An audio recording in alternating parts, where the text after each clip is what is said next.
வணக்கம், எல்லாரும் எப்படி இருக்கீங்க? நான் ரொம்ப நல்லா இருக்கேன். நீங்கள் எல்லோரும் நல்லா இருக்கீங்கன்னு நம்புகிறேன். தற்சார்பு வாழ்க்கை சேனலில் உங்கள் எல்லாரையும் சந்திக்கிறதுல மகிழ்ச்சி.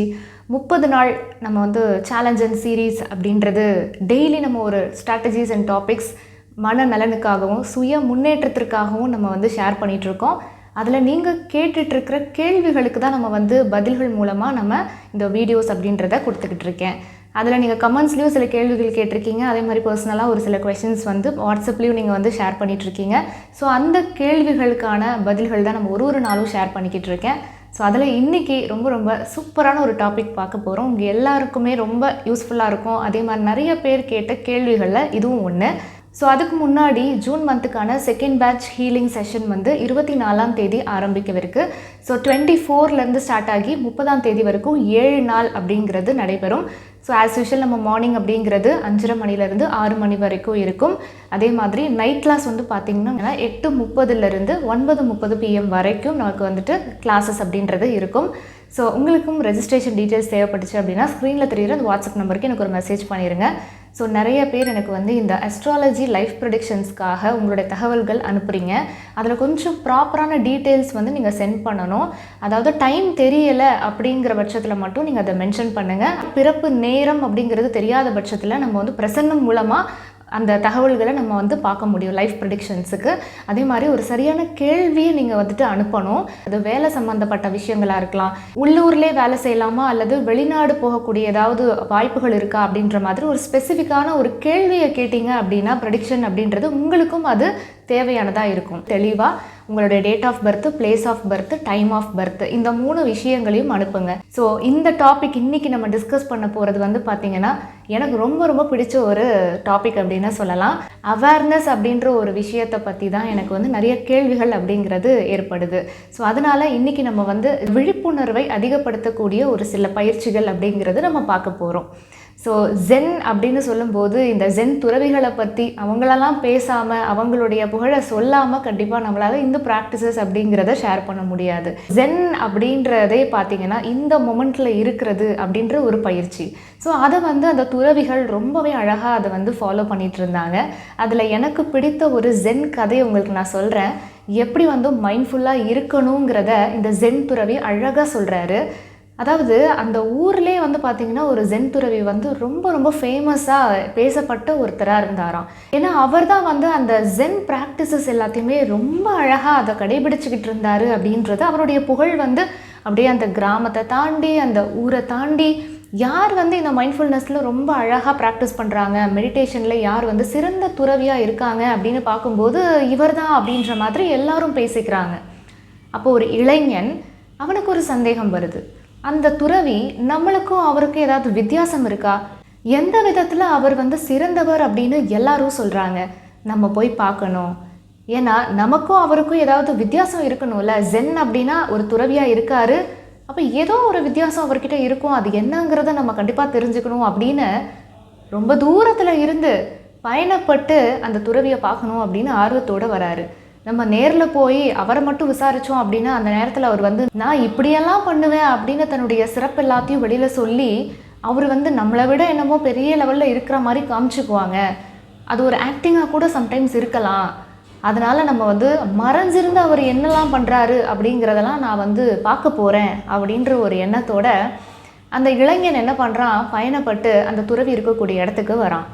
அவர் எப்படியோ அந்த இடத்துக்கு போயிடுவார். அப்போ ஒரு பெரியவர் வந்து கிணத்துல வந்து தண்ணீர் இறைச்சிக்கிட்டு இருப்பார். எடுத்து பக்கெட்டில் ஊற்றிட்டுருப்பார். அதுக்கப்புறம் கொஞ்சம் நேரம் கழித்து விறகு வெட்டுறது இது எல்லாத்தையுமே அவன் வந்து அப்படியே மரத்துக்கு பின்னாடி இருந்து ஒளிஞ்சிருந்து பார்த்துட்ருப்பான். அவனுக்கு ஒரு சந்தேகம் இருக்கும், நம்ம பார்க்க வந்த ஜென் துறவி இவர் தானா இல்லை வேறு யாராவது நம்ம மாற்றி வந்துட்டோமா? ஏன்னா எல்லாரும் பண்ணக்கூடிய செயல் தானே. ஒரு தண்ணி இறைக்கிறதா இருக்கட்டும், ஒரு விறகு வெட்டுறதா இருக்கட்டும், இந்த மாதிரி காட்டு வேலைகள் ஏதோ ஒன்று பண்ணிகிட்ருக்கிறாரு. மரத்தை வெட்டி அந்த வீட்டில் செய்யக்கூடிய வேலைகள் எல்லாம் அவர் சின்னதாக செய்துட்ருக்கிறாரு. இதெல்லாம் எல்லோரும் நார்மலாக பண்ணுறது தானே. ஜென் துறவினா ஏதோ உட்காந்துட்டு தியானம் பண்ணுவாங்க, மூச்சு பயிற்சி பண்ணுவாங்க, ஏதோ வித்தியாசமான ஒரு ஆக்டிவிட்டீஸ்லாம் அவங்களுக்குள்ளே இருக்கும் அப்படின்ற மாதிரி எதிர்பார்த்து இவர் வந்து அப்படியே காத்திருந்து பார்க்குறாரு. ஒன்றும் யாரும் வரவும் இல்லை. அந்த மாதிரி ஒரு சிறப்பாக பண்ணுற மாதிரியான ஒரு நபர்களை அவர் பார்க்கவும் இல்லை. அவருக்கு அதனால் என்னாச்சு அப்படின்னா ரொம்ப ஏமாற்றம் ஆயிடுச்சு. நம்ம தப்பாக வந்துட்டோம், நம்ம வேற எங்கேயாவது போய் தேடி பார்ப்போம் அப்படின்னு சொல்லிட்டு அந்த ஒளிஞ்சிக்கிட்டு இருக்கிற இடத்துல இருந்து திரும்பி பார்க்கும்போது வேற ஒருத்தர் நின்றுட்டு இருப்பாரு. அப்போ அவர்கிட்ட விசாரிப்பார், நான் இந்த மாதிரி இந்த ஊர்லேயே வந்து ரொம்ப மிகப்பெரிய ஒரு ஜென் துறவி வாழ்ந்துக்கிட்டு இருக்காங்க, அவருடைய புகழ் வந்து ரொம்ப அதிகமாக பரவிக்கிட்டு இருக்குது, அவரை பார்க்கலான்னு நான் ஆவலோடு வந்தேன், இதுதான் வீடுன்னு சொல்லி அங்கே எல்லையில் ஒரு பையன் சொன்னான்னு சொல்லி நானும் வந்தேன். ஆனால் இங்கே ஒரு பெரியவர் வந்து தண்ணி இறைச்சிட்டு இருக்காரு, அதே மாதிரி விறகெல்லாம் வெட்டிகிட்டு இருக்கிறாரு, அவரோட வீட்டு வேலைகள்லாம் பார்த்துக்கிட்டு இருக்காரு, இங்கே யாரும் ஜென் துறவி இருக்கிற மாதிரியே எனக்கு தெரியலையே, நான் ஒரு வேளை வீடு மாதிரி வந்துட்டேனா அப்படின்னு சொல்லிட்டு ஒரு பையன் அவங்க நின்றுட்டுருப்பான், அவங்ககிட்ட கேட்பாங்க. அப்போ அவர் சொல்வார், நீங்கள் தேடி வந்த அந்த ஜென் துறவியே அவர் தான், நீங்கள் நினைக்கிற மாதிரி வேற யாரோலாம் கிடையாது, அது அவர் தான் அப்படின்னு சொல்லிட்டு அவர் போயிடுறாரு. இவருக்கு வந்து ஆச்சரியமாக இருக்குது, என்னடா இது, நமக்கும் அவருக்கு என்ன வித்தியாசம், ரொம்ப பெருசாக நம்மளும் ரொம்ப நேரமாக கவனித்து பார்த்தோம், எந்த வித்தியாசமுமே தெரியலையே, எப்பவும் எல்லாரும் இருக்கிற மாதிரி தானே அவரும் இருக்கிறாரு அப்படின்னு சொல்லிட்டு அப்படியே குழப்பத்தோட மரத்துக்கு பின்னாடி இருந்து இப்படி ஒளிஞ்சு பார்க்கும்போது அந்த ஜென் துறவி பார்த்துடுறாரு. அப்போ கூப்பிடுறாரு, வா இங்கே அப்படின்னு அழைச்சி, நீ யார், எங்கேருந்து வர அப்படின்ற தகவல்கள் எல்லாத்தையும் கேட்கும்போது அவர் எல்லாத்தையும் ஒத்துக்கிறாரு. இந்த மாதிரி நான் வந்து ஒளிஞ்சிருந்து உங்களை பார்த்து என்னெல்லாம் பண்ணுறீங்க, எங்களுக்கும் உங்களுக்கும் அப்படி என்ன வித்தியாசம், என்ன அப்படி சிறப்பாக நீங்கள் பண்ணிட்டீங்க அப்படிங்கிறது தெரிஞ்சுக்கிறதுக்காக தான் நான் வந்தேன் அப்படிங்கிற விஷயத்த சொன்ன உடனே அப்போ அந்த ஜென் துறவி சொல்கிறாரு, ஆமாம், நான் எல்லாரை விட வித்தியாசமானவன் தான், நான் சிறந்தவன் தான் அப்படின்னு சொன்னோன்னே இன்னும் வந்து ஒரு ஆர்வம் அதிகமாகிடுச்சு. நீங்கள் அப்படி ஒன்றும் சிறப்பாக எதுவும் பண்ணலை, நானும் எல்லாத்தையும் பார்த்துக்கிட்டு தான் இருந்தேன், ஒருவேளை நான் வந்து முன்னாடியே சொல்லியிருந்தேன் அப்படின்னா நீங்கள் நடித்து என்னை ஏமாற்றி இருக்கிறதுக்கு கூட வாய்ப்பு இருக்குது, ஆனால் இப்போ அந்த மாதிரிலாம் என்னை ஏமாற்ற முடியாது, நீங்கள் அப்படி சாதாரணமாக எல்லாமே பண்ணதை நான் பார்த்துட்டேன் அப்படின்னு சொன்ன உடனே அப்போ அந்த ஜென் துறவி சொல்கிறாரு, இப்போவும் சொல்கிறேன், நான் உன்னை விட சிறந்தவன் தான், எனக்கும் மற்றவங்களுக்கும் வித்தியாசம் இருக்குது, சாதாரண மனிதர்களுக்கும் எனக்கும் வித்தியாசம் இருக்கிறத நான் உனக்கு புரிய வைக்கட்டுமா, இப்படி சொல்கிறேன், நீ புரிஞ்சுக்கோ அப்படின்னு சொல்லிட்டு, நான் தண்ணி இறைக்கும்போது நான் தண்ணி மட்டும்தான் இறைப்பேன், நான் விறகு வெட்டும்போது விறகு மட்டும்தான் வெட்டுவேன் அப்படின்னு சிம்பிளாக சொல்கிறாரு. அப்போ இந்த இளைஞனுக்கு வந்து ஒரு கோபமாக வருது. அப்புறம் மற்றவங்க மட்டும் என்ன பண்ணுவாங்க, தண்ணி இறைக்கும் போது தண்ணி தான் இறைப்பாங்க, இவருக்கு என்ன ஆச்சு, எல்லாருமே வந்து விறகு வெட்டும்போது என்ன பண்ணுவாங்க, விறகை மட்டும்தானே வெட்டிக்கிட்டு இருப்பாங்க, இதில் என்ன புரிதல் அப்படின்றது இவர் வந்து எக்ஸ்ட்ரா ஃபிட்டிங்லாம் போட்டு சொல்லிட்டு இருக்காரு அப்படின்ற மாதிரி இவனுக்கு வந்து ஒரு மாதிரி யோசனை வந்துடுது. அப்போ அந்த ஜென் துறவி சொல்கிறாரு, இதில் எவ்வளோ ஒரு ஆழமான கருத்து வந்து அவர் சொல்கிறாருன்னு பாருங்கள். அதாவது நம்ம ஒரு வேலை செய்கிறப்ப நம்ம அங்கே மட்டுமா இருக்கிறோம், நம்ம மனசு வந்து வேற ஏதோ ஒரு விஷயத்தை தானே பண்ணிகிட்ருக்கு, அந்த சிந்தனைகள் அப்படிங்கிறது வேற எங்கேயும் இருந்துச்சு அப்படின்னாலுமே நம்ம விறகு வெட்டுறதுல முழுமையாக இல்லைன்னு தானே அர்த்தம். இப்போ தண்ணி இறைச்சிட்ருக்கோம், நம்ம அதில் முழுமையாக இருக்கிறோமா, இல்லை, நம்ம மனசு வந்து வேற ஏதோ ஒரு பொருளை கூட சாப்பிட்டுக்கிட்டு இருக்கலாம், மனம் தானே என்ன வேணால் பண்ணோம்ல, எங்கே வேணால் ட்ராவல் பண்ணோம், அதுக்கு என்ன ஒரு டைம் அண்ட் டிஸ்டன்ஸ் அப்படின்றது இருக்கா என்ன, நேரமும் இல்லை காலமும் இல்லை, எவ்வளோ தூரம் வேணாலும் அது பறந்து போகும். அந்த மாதிரி ஒரு சூப்பர் பவர் நம்மளோட மைண்டுக்கு இருக்கிறதுனால நம்ம என்ன பண்ணுறோம், மனசு வந்து எங்கேயாவது அப்படியே அலப்பாஞ்சிக்கிட்டே இருக்குது. அப்போ ஒரு வேலையில் நம்மளால் நிலையாக ஒரு விஷயத்தை செய்ய முடியல. ஸோ இந்த ஜென் அப்படிங்கிற ஒரு விஷயமே ஒரு விஷயத்தை முழுமையாக கவனம் செலுத்தி செய்யக்கூடிய ஒரு தன்மையை வளர்ப்பது தான் ஜென் அப்படிங்கிறது. அப்போ தான் அந்த இளைஞனுக்கு புரியுது, ஆமாம்ல, நம்ம ஒரு வேலையை செய்யும்போது நம்ம மனசு என்ன அங்கேவா லைத்திருக்கு, அந்த இடத்துல நம்ம எந்த ஒரு கான்சன்ட்ரேஷனும் இல்லாமல் கூட ஒரு வேலையை செய்ய முடியும் தானே. அப்போ அந்த இடத்துல நம்ம வந்து ஒரு கவனத்தோடு செய்யக்கூடிய செயல்கள் அப்படிங்கிறது தான் மற்றவர்களோட நம்ம வந்து கொஞ்சம் தனித்துவத்தோடு நம்ம இருக்கோம் அப்படிங்கிறது தான் இந்த ஜென் துறவிகள் சொல்லக்கூடிய ஒரு விஷயமா இருக்குது. உங்களோட மைண்ட் வாய்ஸ் எனக்கு புரியுது. இப்போ துறவி என்னப்பா, அவங்களுக்கு என்ன குடும்பமா, குட்டியா, வட்டி கட்டணும், இல்லை கடன் பிரச்சனை அந்த மாதிரி ஏதாவது இருக்கா என்ன, அவங்க பாட்டுக்கு வந்துட்டு அப்படியே துறவியாக இருக்கும்போது அவங்களுக்கு என்ன எண்ணங்களாக வரப்போகுது, அப்படியே ஜாலியாக வந்து தண்ணீர் இறைக்கலாம், விறகு வெட்டலாம், இன்னும் என்னென்ன வேலை இருக்கோ எல்லாத்தையும் பாட்டு பாடிக்கிட்டு ரசிச்சுக்கிட்டு வாழ்க்கையை என்ஜாய் பண்ணிட்டு ஜாலியாக பண்ணலாம்.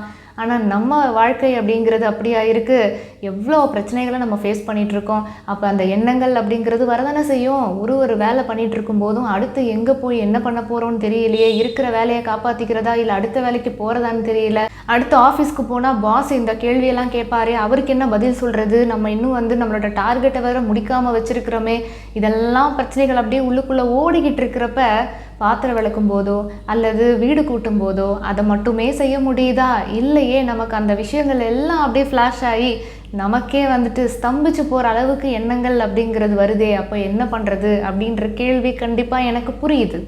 அதாவது இக்கட்டான சூழ்நிலையில் கஷ்டப்படக்கூடிய ஒரு நிகழ்வில் நம்ம ஃபோக்கஸ் அப்படின்றத கொண்டு வரது தான் ஒரு சிறப்பான ஒரு விஷயம். ஜாலியாக ஹாப்பியாக இருக்கேன் அப்படின்னும் போது யாராக இருந்தாலுமே அந்த இடத்துல ஃபோக்கஸ் அண்ட் கான்சன்ட்ரேஷன் அப்படின்றது கட்டாயம் இருக்கும் அப்படிங்கிறது உங்களோட மைண்ட் வாய்ஸ் எனக்கு புரியுது. ஸோ அதுக்கு ஒரு குட்டி கதை வந்து பார்க்கலாம். இதே மாதிரி வில் வித்தையில் சிறப்பாக இருக்கக்கூடிய ஒருத்தர், அவர் வந்து பார்த்திங்கன்னா அப்படியே அவருடைய புகழ் வந்து எல்லா இடத்துலையும் பரவி அவர் வந்து ரொம்ப சைலண்ட்டாக அமைதியாக எந்த போட்டிக்கும் இப்போல்லாம் போகிறது கிடையாது.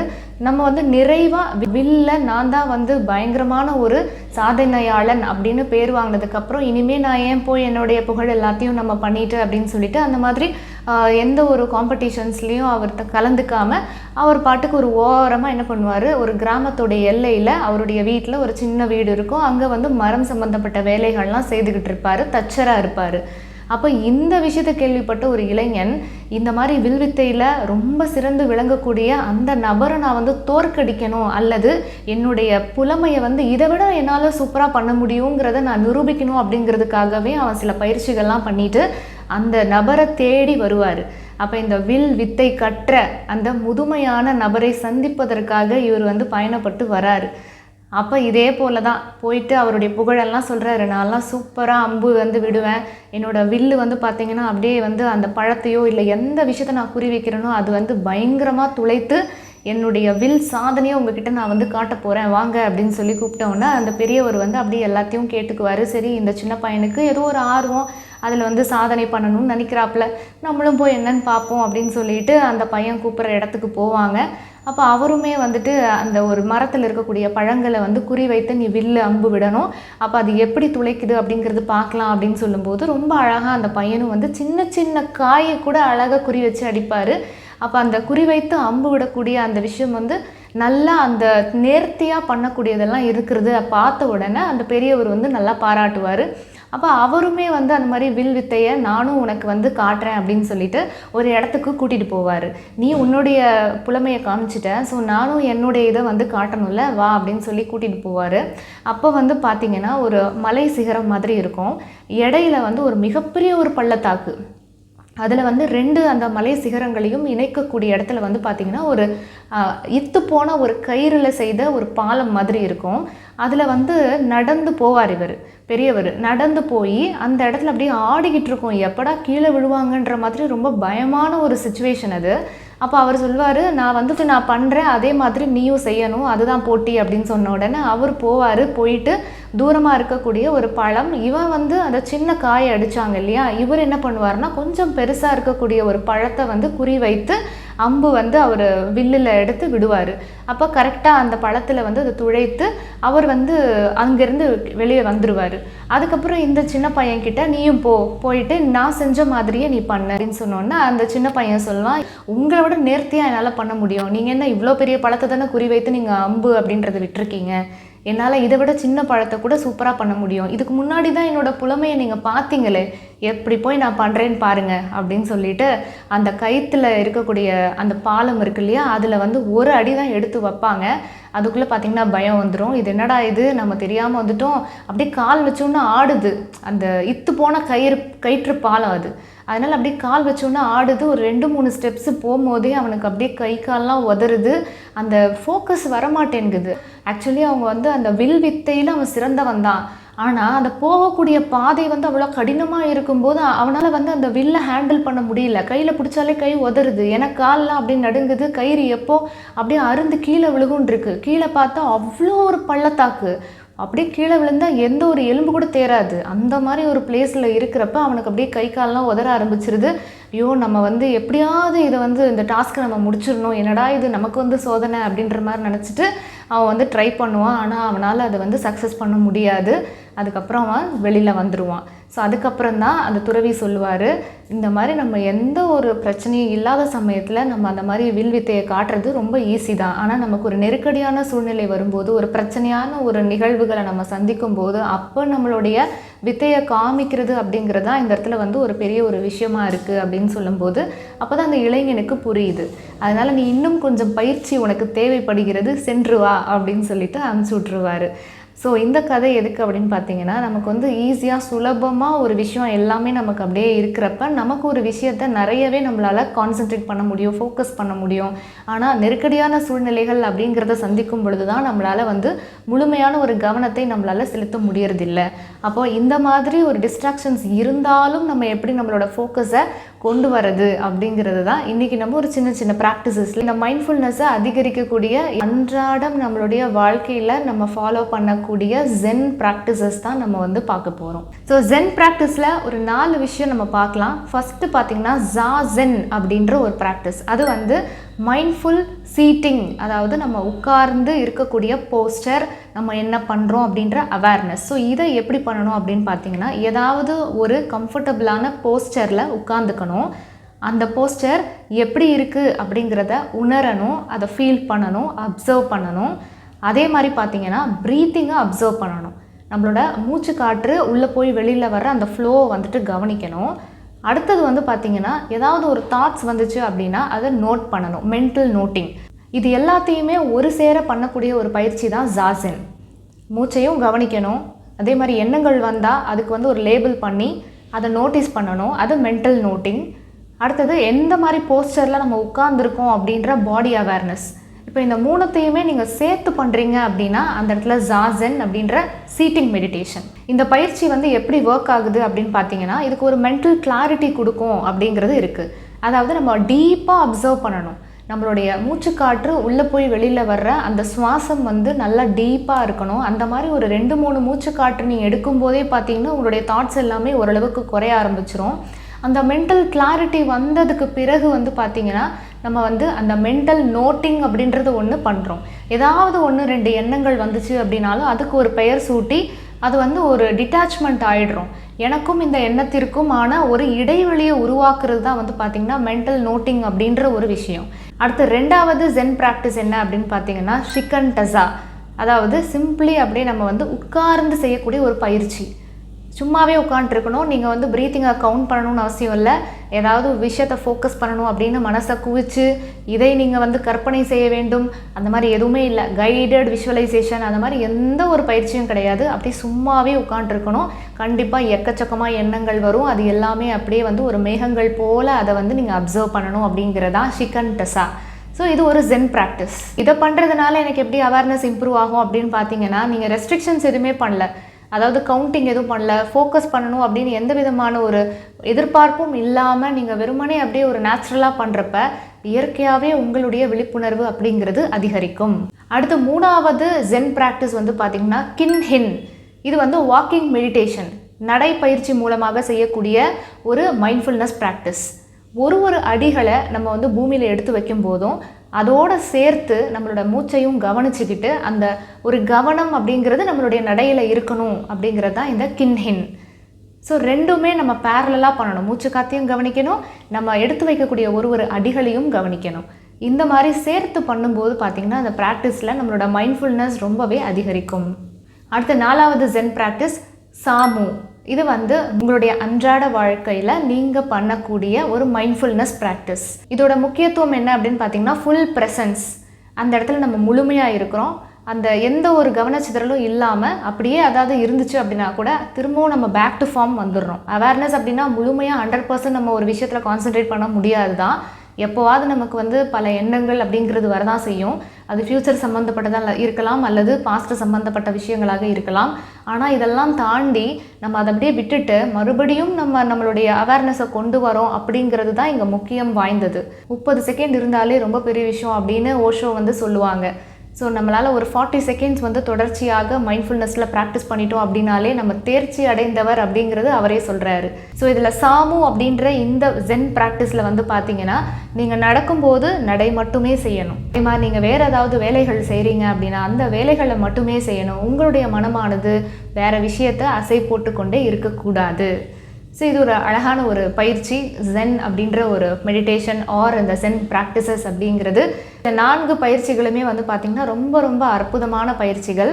இதை எப்படி வந்து நம்மளோட டெய்லி ரொட்டீனில் ஃபாலோ பண்ணுறது அப்படிங்கிறதும் நிறைய பேர் கேட்டிருக்கீங்க. ஸோ அதுக்கு என்ன பண்ணலாம் அப்படின்னு பார்த்தீங்கன்னா, ஒரு நாளைக்கு 20 நிமிஷம் அப்படிங்கிறத நீங்கள் ரொட்டீனில் அலாட் பண்ணிக்கோங்க. இதுக்குள்ளே வந்து ஃபஸ்ட்டு வந்து ப்ரீத்திங் அவேர்னஸ் அப்படிங்கிறது கொண்டு வாங்க. மூச்சு காற்றை கவனிக்கக்கூடிய ஒரு பயிற்சி அப்படிங்கிறது ஒரு 5 நிமிஷம் நீங்கள் வந்து அலாட் பண்ணிக்கலாம்.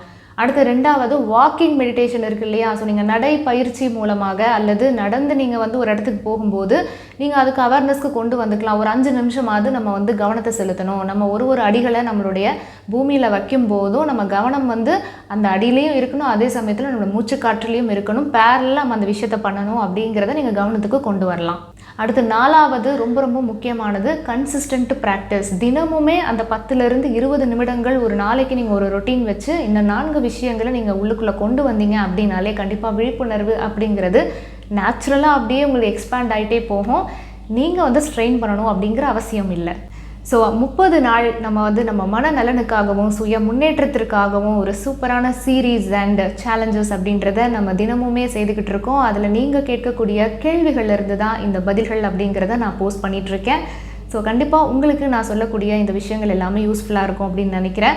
கமெண்ட்ஸில் எல்லாருமே வந்து ரொம்ப பாசிட்டிவாக நீங்கள் உங்களுடைய ரிப்ளை எல்லாமே கொடுத்துட்ருக்கீங்க. எனக்கு ரொம்ப சந்தோஷம். ஸோ இதே மாதிரி தொடர்ந்து நம்ம வந்து நிறைய விஷயங்கள் பேசலாம். நம்மளுடைய மனநலனுக்காகவும் சுய முன்னேற்றத்திற்காகவும் நம்ம இதை வந்து சேலஞ்ச் அண்ட் சீரீஸ் அப்படின்றத கண்டினியூஸாக பண்ணிகிட்ருப்போம்.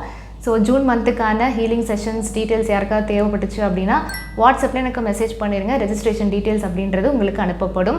ஸோ இந்த வாட்டி நம்ம வந்து 24ஆம் தேதியிலேருந்து 30ஆம் தேதி வரைக்கும் நம்ம பேட்ச் 2 அப்படிங்கிறத நம்ம அலாட் பண்ணியிருக்கோம். ஸோ அந்த ஸ்கெடியூல்டு டைமிங் டீட்டெயில்ஸ் எல்லாமே நீங்கள் வந்துட்டு ரெஜிஸ்ட்ரேஷன் டீட்டெயில்ஸ் சென்ட் பண்ணும்போது நீங்கள் அதை பார்த்துக்கலாம்.